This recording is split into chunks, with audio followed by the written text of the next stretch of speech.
10월 16일 매일 묵상입니다. 함께 오늘 본문 말씀 신명기 21장 18절에서 23절까지의 말씀 같이 한번 읽도록 하겠습니다. 사람에게 완악하고 패역한 아들이 있어 그의 아버지의 말이나 그 어머니의 말을 순종하지 아니하고 부모가 징계하여도 순종하지 아니하거든 그의 부모가 그를 끌고 성문에 이르러 그 성읍 장로들에게 나아가서 그 성읍 장로들에게 말하기를 우리의 이 자식은 완악하고 패역하여 우리 말을 듣지 아니하고 방탕하며 술에 잠긴 자라 하면 그 성읍의 모든 사람들이 그를 돌로 쳐 죽일지니 이같이 내가 너희 중에서 악을 제하라. 그리하면 온 이스라엘이 듣고 두려워하리라. 사람이 만일 죽을 죄를 범함으로 내가 그를 죽여 나무 위에 달거든 그 시체를 나무 위에 밤새도록 두지 말고 그날에 장사하여 내 하나님 여호와께서 내게 기업으로 주시는 땅을 더럽히지 말라. 나무에 달린 자는 하나님께 저주를 받았음이니라. 아멘.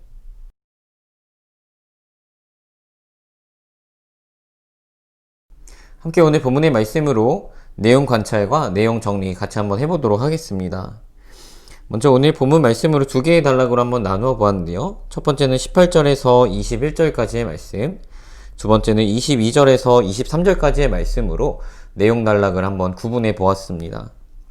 첫 번째 단락은 제목은 완악하고 패역한 자녀라고 정해 보았습니다. 내용은 하나님께서는 자녀가 부모의 말에 순종하지 않고 완악하고 패역하게 행동하면 성읍 장로들에게 자녀를 데리고 가서 판단을 받고 패역하고 완악하여 부모에게 순종하지 않고 방탕하고 술에 잠긴 자라 하면 성읍 사람들이 돌로 쳐서 죽이라고 말씀하십니다. 이렇게 공동체 중에서 악을 제하라 말씀하십니다. 두 번째 단락의 제목으로는 밤새 두지 말라 라고 정해보았습니다. 내용을 같이 한번 보면 하나님께서는 어떤 죄인을 처형하여 나무 위에 달았을 때 그 시체를 나무 위에 밤새 두지 말라고 말씀하십니다.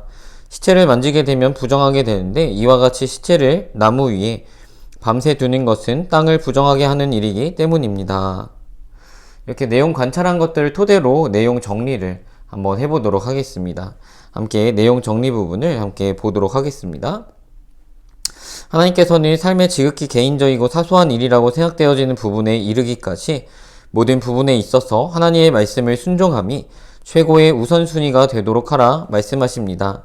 그리고 그러한 말씀의 순종함으로 정결함을 지키고 그렇게 못하는 부분에 있어서는 악을 제할 수 있도록 공동체가 함께 그 문제를 도우라 말씀하십니다. 이렇게 함께 내용 관찰하고 정리한 내용들을 토대로 느낀 점, 결단, 적용까지 같이 한번 나아가 보도록 하겠습니다.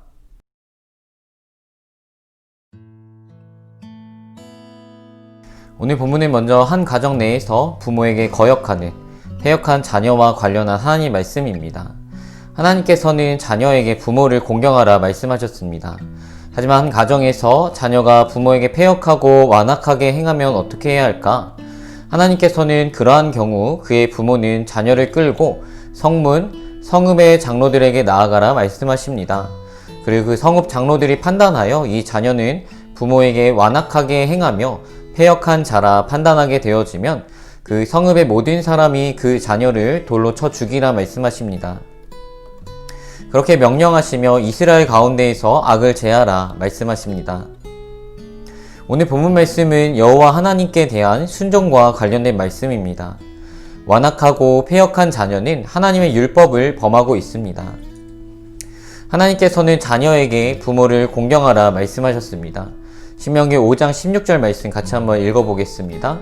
너는 내 하나님 여호와께서 명령한 대로 내 부모를 공경하라. 그리하면 내 하나님 여호와가 내게 준 땅에서 내 생명이 길고 복을 누리리라. 자녀가 부모에게 대해서 공경하지 않는 행동은 그 부모의 가슴을 아프게 하고 가정의 행복을 깨트리는 그러한 행동이기에 너무나도 잘못된 행동입니다.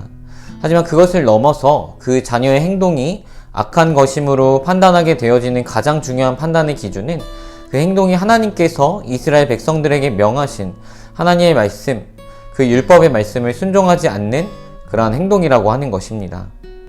하나님께서는 오늘 본문에서 이렇게 강력하게 말씀하시는 것, 그 부모를 공경하지 않는 자녀를 술에 취해 방탕하며 부모에게 완악하고 패역하게 행동하는 이 자녀를 성읍 장로들 앞에 데리고 가서 그 자녀의 패악이 판결되어지면 돌로 쳐서 죽이고 이스라엘에서 악을 제하라 하시는 하나님의 말씀은 결국에는 하나님의 말씀에 순종하지 않는 자에 대한 강력한 경고의 말씀이신 것입니다.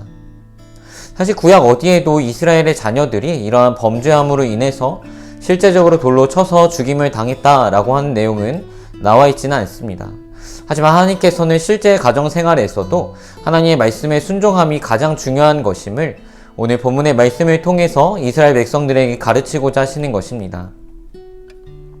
이스라엘 백성, 하나님의 나라 백성, 그러한 정체성을 가진 백성이라고 한다면 어떤 상황 속에서도 어떤 환경 속에서도 내가 어디에 속해 있던지 하나님의 말씀을 순종함이 최우선의 우선순위가 되어야 함을 하나님께서는 말씀하시는 것입니다. 하나님의 말씀에 순종한다는 것은 어떤 상황, 어떤 환경에서도 적용되어져야 합니다. 이것이 지극히 개인적인 일이라고 해도 하나님의 말씀을 따라 우리의 삶이 이루어져야 합니다. 또한 하나님의 말씀에 순종한다는 것은 자기 마음대로 행동하는 것이 아닙니다. 내 생각과 내 감정대로 행동하는 것이 아닙니다. 이것은 하나님께 순종함이 아니며 또한 이러한 하나님께 순종하지 않는 자기 이익과 만족만을 위해서 살아가는 이기적인 마음과 행동은 하나님과의 관계에 깨어짐을 가지고 오고 또한 내 주변의 소중한 가족, 친구, 이웃에게 큰 피해를 끼치게 되고 이웃과의 관계의 깨어짐을 또한 가지고 오게 됩니다. 오늘 본문 20절 말씀 같이 한번 보겠습니다. 그 성읍 장로들에게 말하기를 우리의 이 자식은 완악하고 패역하여 우리 말을 듣지 아니하고 방탕하며 술에 잠긴 자라 하면 부모는 부모의 말을 듣지 않고 방탕하고 항상 술에 취해 있는 자녀를 성읍 장로들 앞에 데리고 왔습니다. 부모가 자녀를 이렇게 장로들 앞에 데리고 오기까지 그 가정은 참으로 힘들고 어려운 시간을 보냈을 것입니다. 자녀의 부모를 공경하지 않고 배려하지 않고 생각하지 않고 이기적으로 행동하는 자녀의 행동으로 인해서 부모와 자녀 사이의 갈등은 점차 심해졌을 것이고 부모는 마음이 크게 상하였을 것입니다. 자녀는 자신의 생각에 좋은 대로 생각하고 행동하였습니다. 하지만 그 결과는 가정의 깨어짐이었습니다. 문제를 가정 내에서 스스로 해결할 수 없어 성읍 장로들에게로 나아올 정도로 부모와 자녀의 관계가 완전히 깨어져 버린 것입니다. 개인의 이기적인 자기만 사랑하는 마음은 모든 관계를 깨트려 버립니다. 우리는 하나님께서 우리를 사랑하신 것과 같이 하나님의 말씀에 순종함으로 나를 사랑하듯이 나의 이웃을 사랑해야 합니다. 하나님을 사랑해야 합니다. 하나님께서는 그러한 삶을 우리 가운데에서 원하십니다. 또 한 가지 생각해 볼 문제는 한 가정이 스스로의 힘으로는 도저히 자신의 가정의 문제를 해결할 수 없게 되었을 때 성읍 장로들에게 나아왔다라고 하는 것입니다. 즉 공동체에서 한 가정의 지극히 개인적인 문제라고 할 수 있는 부분까지도 함께 그 문제를 짊어지고 개선하고 해결하려고 하였다라고 하는 것입니다.